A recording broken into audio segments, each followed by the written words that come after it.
The economy in 2026 is looking a little iffy. But frugal living can feel a little restrictive. So how do you know where to find the balance?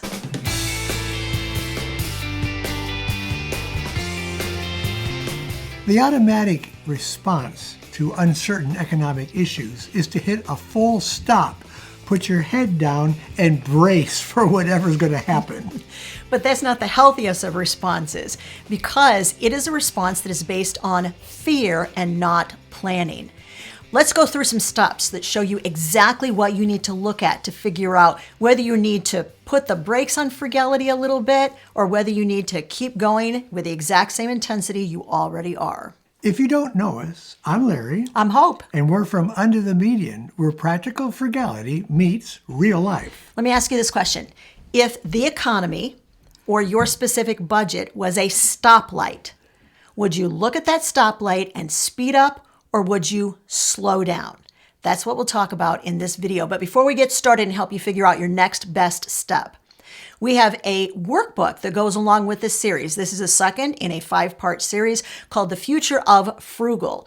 It tells you all about frugality in 2026 and how to navigate uncertain economic times.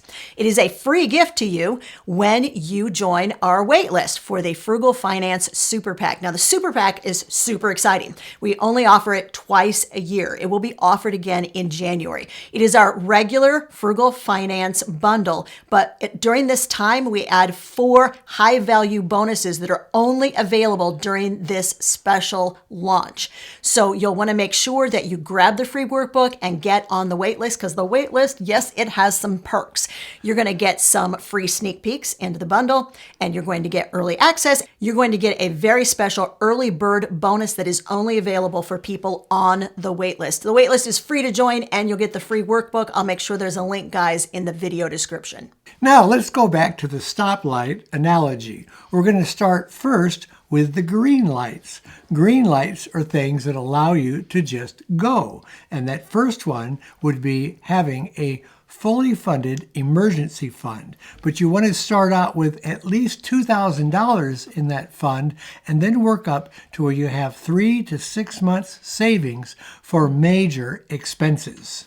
We have a 6-month fully funded emergency fund, and we keep it completely separate, in a totally separate account, so we're never tempted to dip into that fund without it truly being an emergency. So number 1, do you have a fully funded emergency fund, or at least have the $2,000 beginning emergency fund? Let's move on to green light number 2. The second green light would be no credit card debt.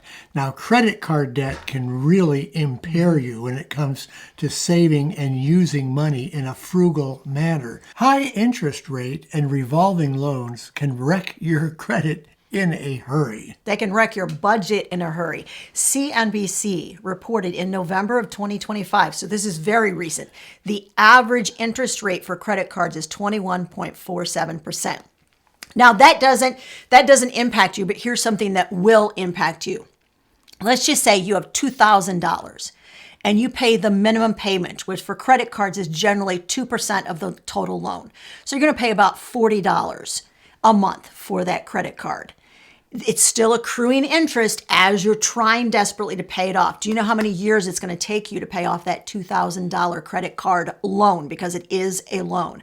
At 21%, it's going to take you 10 years, and you're going to pay $2,800 in interest in addition to the $2,000 that you borrowed initially on that credit card. That is the impact on your budget of any credit card debt. Green light number 3 is having your savings and investment accounts on an automatic pay system. This is where it deducts out of your paycheck, and it does it in such a way that you don't even know the money's coming out of there.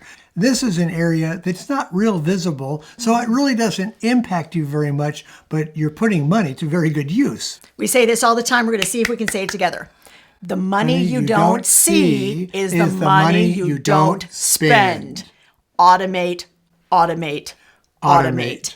If you have those 3 green lights and they are consistent and you are doing that automation for your saving and your investing 2 months in a row, then you can think about easing up just a little bit. Now let's talk about easing up just for a little bit, because we're not talking about abandoning frugality and throwing it to the wind.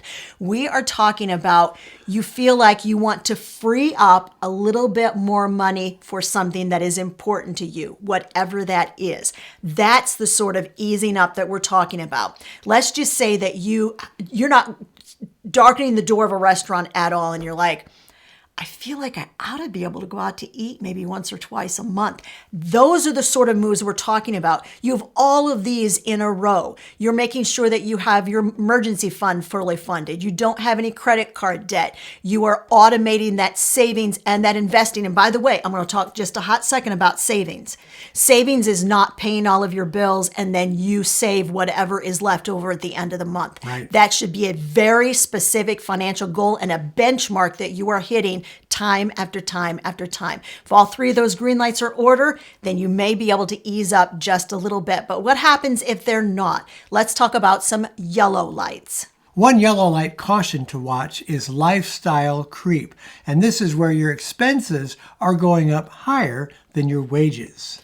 Or in fact, your raises are staying equal with your expenses. So you get yourself a little bit of raise and you go, yes, going to spend that on XYZ. You're not padding your savings. You're not putting that money toward additional goals. You're not doing something that is enhancing your budgeting process with that money. Instead, you are spending it. And most of the time you're spending it on things that you do not need. That is lifestyle creep. Here's why we tell you this. Having a purpose for every dollar is very important.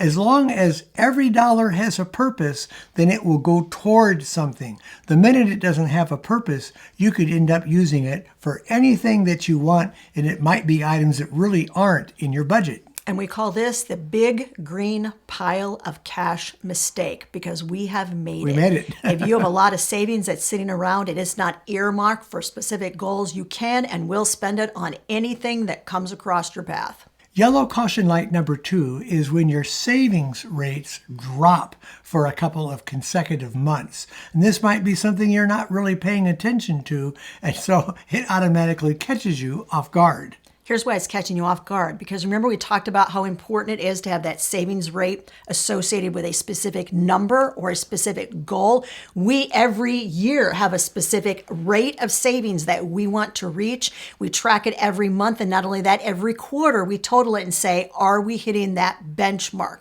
Because if you are not hitting that benchmark for at least 2 consecutive months, you know what that means? It means that your actions are not matching up with your intentions. Now you have a choice to choose. Maybe your savings rate was just too much for the amount of money coming in, or it's too much for the amount that your basic expenses are going up. There's nothing wrong with that. The problem comes in when it's happening and you're not recognizing that it's happening and you are not pivoting and making the changes that you need to in either your budget, your income, or your lifestyle. If any of these caution lights flash, then hold your intensity and fix the issue at hand. Once the issue is fixed, then you can go back and see if those yellow caution lights have turned into green go lights. I just mentioned a really important word a couple of minutes ago, pivot. That is one of the 3 P's that we talked about in part 1 of this series. We talked about a definition of frugality, and then we gave 3 specific steps that you need to take when you are looking at frugality in 2026. If you'd like to go back and watch that video, or maybe you've watched already and you need a quick review, the video is right over there. Go watch part 1 of this series next.